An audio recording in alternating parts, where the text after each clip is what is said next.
Good morning, big boy. How are you?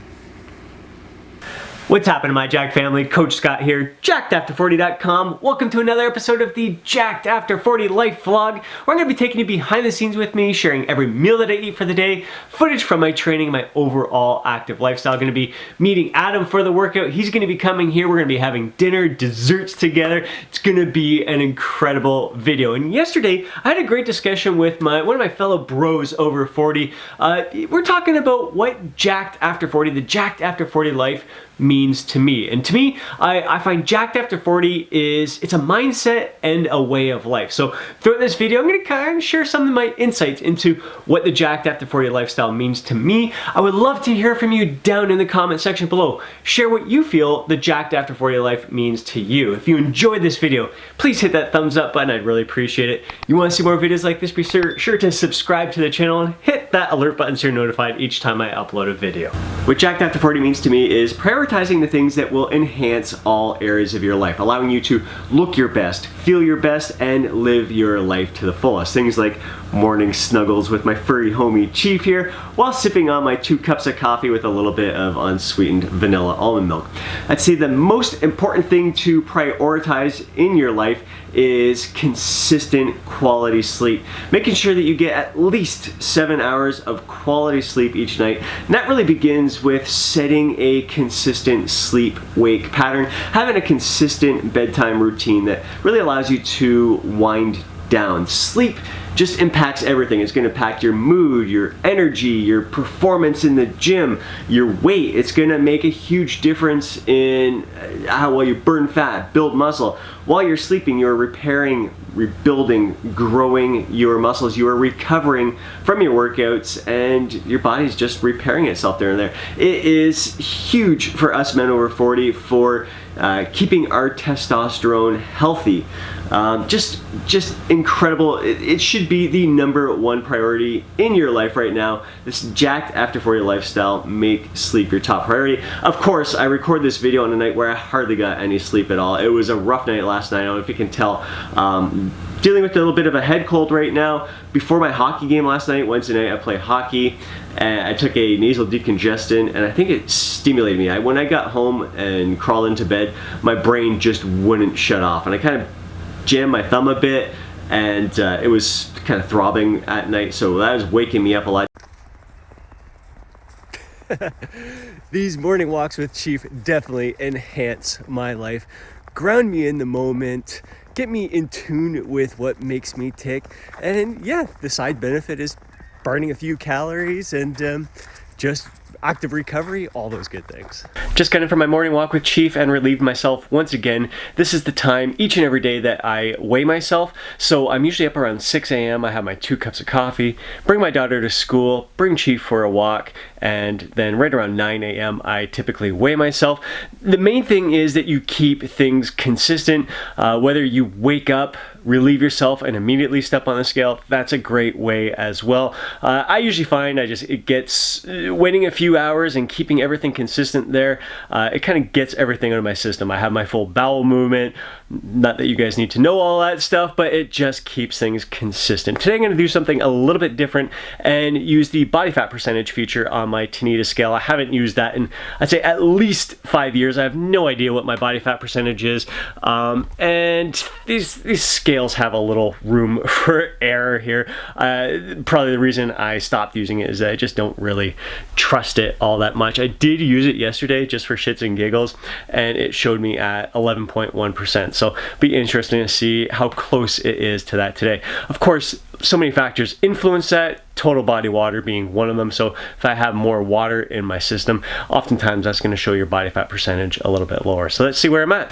So weighing in at 142 pounds, and scale shows 10.2% body fat. So that's down 0.9 from yesterday again. It's amazing how these scales can be off 1% just from one day to another, which is one of those reasons why I just don't even bother with the body fat percentage there. I mainly go by appearance, which is great to see here. Looking a little leaner than I was last week, not all that drastic, just a little bit tighter. So I'm down 0.8 pounds from last Friday's weigh-in, so it's only been 6 days. I'll weigh myself again tomorrow, but I have a feeling today is going to be a gentle surplus, so probably won't change all that much. If anything, it might be up a tiny bit from today's weigh-in. We will get to that tomorrow. I'll share that a little bit later in the video here. So now that I've got in from the walk, peed, weighed myself, it's time to enjoy a Laura Secord hot chocolate here while editing a video. This is a video that, well, you're watching this on a Sunday. I'm recording it on Thursday. This is the video that went out Friday morning on how to break through a fat loss plateau.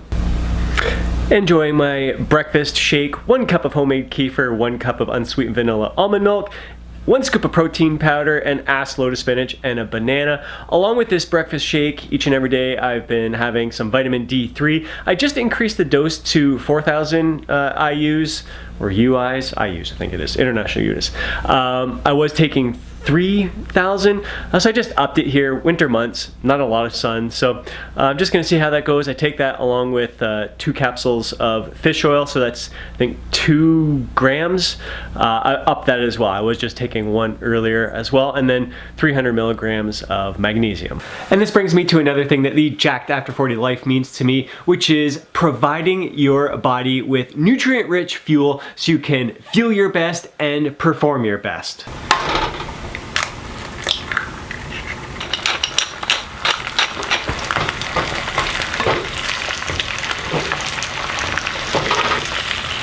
About to enjoy a pre-workout meal here. I've got 3 large eggs that were cooked in a bit of Pam cooking spray, scrambled up there, 1/3 cup of large flake oats, along with 140 grams of frozen mixed berries, topped it off with a little bit of cinnamon. So nutrient-rich fuel to allow me to perform my best when I'm in the gym today.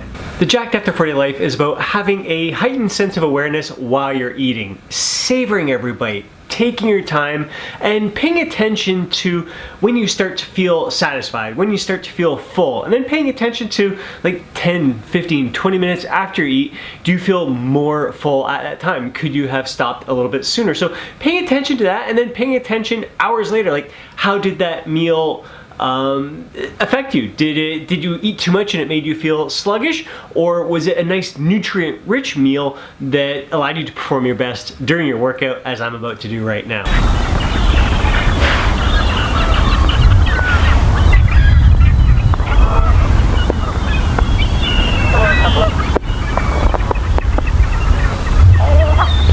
This Jacked After 40 life is also about taking the time to chill, really grounding yourself in the moment, having a heightened sense of awareness with the sights, sounds, and smells around you, really getting in tune with the core of your being while you let the day's stresses melt away. I'm about to head out the door, meet up with Adam, and have a great workout. And to me, the Jacked After 40 lifestyle is about being in tune with your body, listening to your body, not being afraid to make an adjustment to your training plan, calling it audible, changing the rep scheme, swapping out an exercise based on how you're feeling in that moment. And to me, the Jacked After 40 lifestyle is about the mindset and attitude that you approach your workouts with.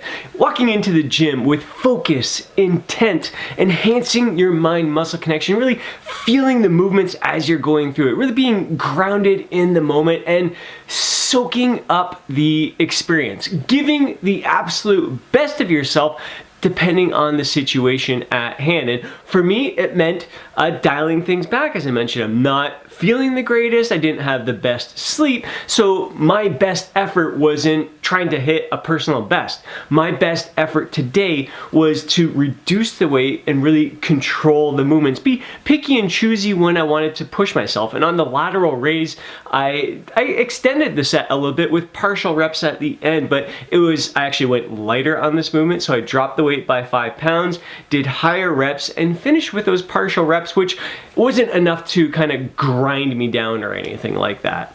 Instead of doing a machine shoulder press, I went with a single arm dumbbell shoulder press, using lighter weight, this was great for engaging my core and again, just enhancing that mind-muscle connection. For the chest press, I went much lighter and I improved my focus and intention by slowing down the movement, really exaggerating the contraction, squeezing my pecs as hard as I could, and then controlling the weight on the way down. So yeah, the numbers I used were much lighter, but I approached this workout with the same kind of focus, intent, and giving my best effort as I always have. It just took a different shape throughout this workout as I called audibles with certain exercises.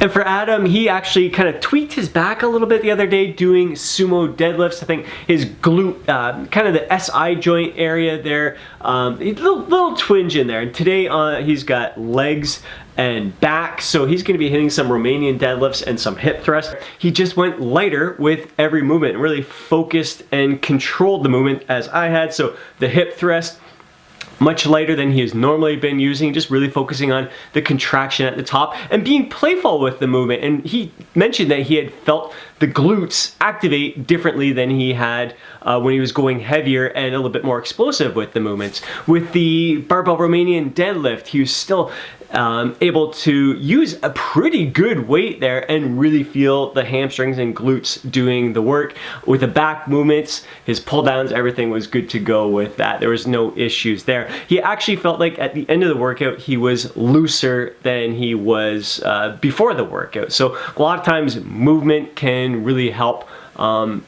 loosen things up when you play it smart. If he had tried to hit PBs or use the same weight he had before, there's a chance he could have aggravated the issue that he has with his lower back and glutes right now. Dinner was absolutely delicious. Some smoked pulled pork on a grilled cheese sandwich. I loaded that sucker with tons of cheese on there. Dessert, Adam brought over some it was a peanut butter banana cream pie, like the Elvis special there with some little bacon bits on there, and an Oreo brownie. It was very dense and very sweet. At the end of this meal, we definitely felt satisfied, full. I think it was the sweetness of the brownie that kind of really made it tough to get all the way through it, and it was so dense. We definitely took our time consuming that brownie at the end. We wouldn't have wanted to eat any more food after this. Very satisfying, to the brink of feeling full but not overstuffed. It is just about 9 p.m. My eyes are burning and I'm actually not feeling overly tired, but I am definitely, as soon as my eyes close, I'm down for the count. It's been an incredible day. Looking forward to getting a great sleep and great snuggles with my furry homie Chief here. So I just slept for 10 freaking hours. Pretty damn solid. There's only a few times that I woke up briefly, looked at the clock, right back to sleep. Feeling a lot more like myself again. My eyes aren't burning, not popping out of my head. A little congested still, but at least my nose isn't running like crazy, and I can tell I am on the brink of ending this cold and feeling back to 100%. I'll probably still take a little easy in the gym today, but damn, am I feeling good. Let's do a little weigh in to see the damage that was done from that Oreo brownie and the banana peanut butter cream pie. And my body weight only went up 0.6 pounds, most of which is probably still food that is going through my digestive system since that meal and the desserts were consumed pretty late last night. The surprising thing is seeing that body fat percentage go down to 9.6% compared to the 10.2% that I was at yesterday. Again, you have to take these body fat percentage scales with a grain of salt. There's definitely a lot of room for error with these things, and it's just one of those reasons why I don't even bother with it and haven't bothered with it for all these years. The most important thing is that I'm looking fantastic. I do find the night after a good refeed like this, you end up looking better. You look fuller and you can even look leaner just because you are full. The muscles are full and they're kind of stretching the skin a little bit better. So you're really not storing any kind of subcutaneous fat. It's like energy stored within the muscle cell. So really, really happy with how I'm looking here. I hope you enjoyed today's video. If you did, please hit that thumbs up button. I'd really appreciate it. You want to see more videos like this, be sure to subscribe to the channel and hit that alert button so you're notified each time I upload a video. More than anything, I would love to hear from you down in the comment section below. Share your thoughts, share your insights, share your experiences, and share what this Jacked After 40 lifestyle means to you. Before you go, don't forget to download your free guide, Jacked After 40. I hope you have yourself an absolutely amazing day. I'll catch you in the next video.